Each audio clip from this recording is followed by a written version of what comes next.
This is the worst start of a YouTube video ever. So every time I start a YouTube video, I always turn up the knob of my chair so I can't wiggle like this. I still can wiggle a little bit. So I wanted to show you another wedding today. I want to take you guys to a wedding that was so beautiful. Normally I take you guys to Spain or to Italy, you know, those romantic weddings you see in the movies. That's the weddings I shoot. But I also shoot weddings in the country where I live, in the Netherlands, in case you didn't hear. And I'm going to take you guys to a very, very lovely wedding because the people are very great. So he was from Belgium and she was from the Netherlands, or she still is from the Netherlands. So I'm going to take you to the wedding, and I'm curious what you guys think about the wedding because it's not typical Dutch, but it's still very romantic. I think it's one of the romantic settings Dutch weddings have. A lot of Dutch weddings can be quite, well, not my taste, but this wedding is definitely my taste because the wedding venue is very beautiful. The people are very beautiful, also very nice, and the couple was in for a lot of cool stuff, photo shoots, and I love when couples are like, give me carte blanche, like, you can do what you want. If we get great photos, we're okay with it. So that's what basically happened. So let's just dive into the wedding, and I'm going to show you guys the wedding from the start to the end. So let's go. So my day started with the groom. And when I start my day, I always start with shooting detail photos. So I have all the photos of the details, like a watch, shoes, rings, you name it. So I have those things in the photo. And also it's a great warming up for me as a photographer to get used to the lights, to the setting. Also for the groom, so he can get used to me. It's very important that he's all right with me walking there, shooting photos, and it's like, oh, he's like a fly in the wall, like me. So I am a fly in the wall. That's very important for me. So I changed it up with like detail shots of it, close-ups, with overview shots. I'll also try to make photos through windows, play with lights. I just want to make a very interesting. I want the getting ready part to be very interesting in the photo. I don't want to make photos of him standing in his underwear because there aren't great photos. Not that he doesn't look great in his underwear, but just what does it add to your photo? So I want to just give a very great, beautiful impression of the getting ready part. Also from a man, not only from a woman. I know the women with the dresses and it's all beautiful and stuff, but a man is equally important. So when I'm shooting a man, photographing a man, everything has to be as perfect as it can be. It's like you would shoot a bride. After that, well, when I photographed the groom, it's time to drive over to the bride. She was already at a wedding venue. And the same thing I do there is start with the detail photos. So I use some mist spray, some haze spray to make a more interesting shot. So especially where you use like sunlight and a little bit of haze, and then her beautiful shoes. Then it creates such a cool atmosphere, such a cool effect.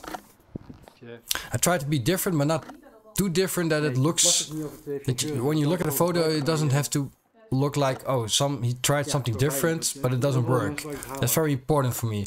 I also try to hang the dress on a window. I'm very careful with hanging dresses in front of windows because not always it looks great.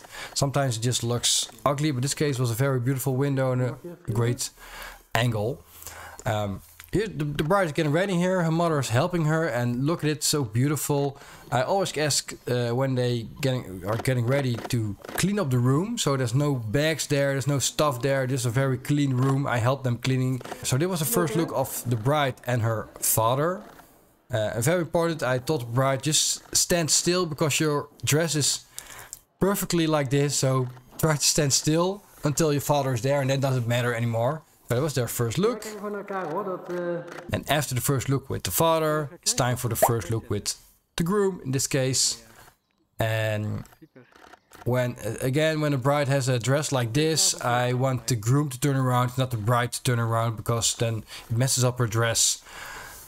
We discussed it earlier that day what's the best thing to do, and I told her just to stand still and let him do the walking part. So she can stand there and be beautiful because she wanted to look the best she can. And that's just by standing still. Stand there and just be beautiful. That's basically what she had to do. And after this, it doesn't matter. because then their initial reaction is is most important. Because the light was still, you can see it in the background, there was a lot of sun, but we had some shade here, so we decided to do a shoot right away, because normally we do a shoot later in the day, but because we had still shades, we decided to do it right there and then to do the photo shoot. So we know we have good light, we have soft light, because I don't like hard sunlight. I like it when I'm getting a tan, but not for a great photo. So as you can see in the photos, I've put them in the shade, so their skin is looking very soft, very smooth. And in the backlight, there's still, of the background is still a bit brightness, but it doesn't matter, because I can handle that. What I do, I always take control. During a photo shoot or during a day, if I see it's better to move the photo shoot up and there's time to do it, I will surely do it, because they want beautiful photos. That's what they told me. We want beautiful photos. So my job as a photographer is to tell them, well, I think we could better do it right now, because the light is still okay. Let's do it right now. And what I also say, we don't do long shoots. We do like half an hour shoot, maybe 20 minutes. And we do one in the evening when the sun is going down. And then it was time for the ceremony, the wedding ceremony. The groom came as first. And as you can see, there was really, really hard sunlight. Like the hardest July sunlight you can get. It was there. I couldn't even tell if people were crying or sweating. That was the problem. I was like, is he crying? Is he sweating? I don't know.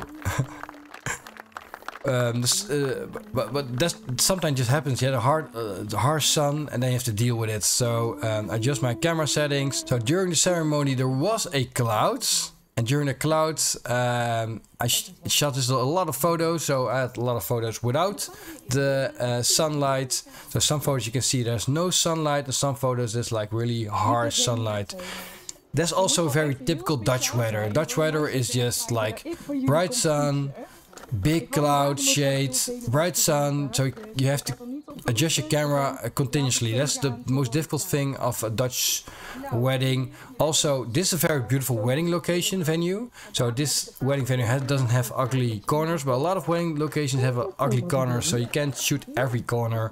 So you quite stick to a couple of places you can shoot from. So that's the great thing about this venue. That's why I love this venue. I like to come here yearly, a couple times a year, because it's just the best thing you can have as a photographer.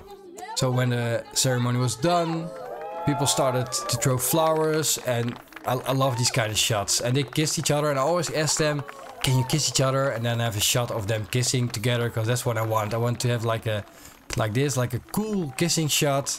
So I ask every couple, can you kiss? Because it just looks so cool. And one important thing as a photographer, always keep on shooting when they're married. So keep your camera focused on them, because that's like a big relief for them. And they often do a very great kiss, or they're like excited, adrenaline. So keep on shooting, because those shots are all, yeah, I just love those shots. And you see it right here, it creates beautiful moments. And I also did some group photos. Group photos, same thing. I tried to put them in the shades, because if you put them in the sun, everybody looks like this. You don't want people to look like this. You want to have like bright eyes, big eyes, and you want people to have a great skin. So we take the shades to make the photo.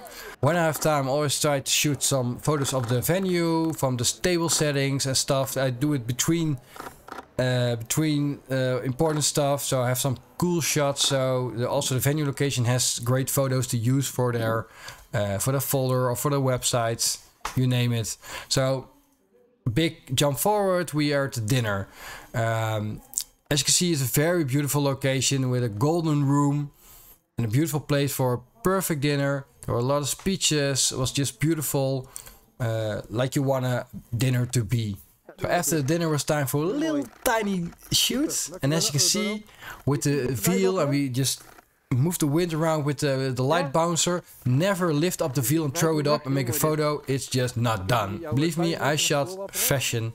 In the fashion, we don't lift up the other model does it herself. Or someone uses something to create wind to make that wind effect. You can hold it yourself if you shoot it through it. That's also possible.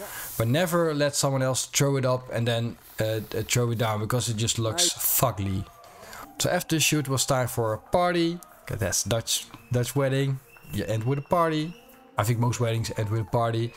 My day was always almost over, but always great to have a little bit of the party, so you can make some photos there of them dancing there, because it's just a beautiful end to a wedding day, a beautiful wedding day, I might add. I like to shoot some black and white shots because I think party photos in black and white just look really great. If you want to see more of these behind the scenes weddings, because I just recently started making behind the scenes weddings, and it's already a big success. A lot of people watching my vlogs and want to see more of them. So but if you want to see more of my channel, you want to see like I do a lot of Lightroom tips and tricks, check out my channel. If you want to know stuff about photography, or you're a bride or groom or a photographer, just hit me in the comments, tell me what you want to know, or just want to give me a compliment, or Roy, it was such a great beginning of the video, just tell me. And I happily answer your questions. Hope to see you next time to another amazing vlog. Bye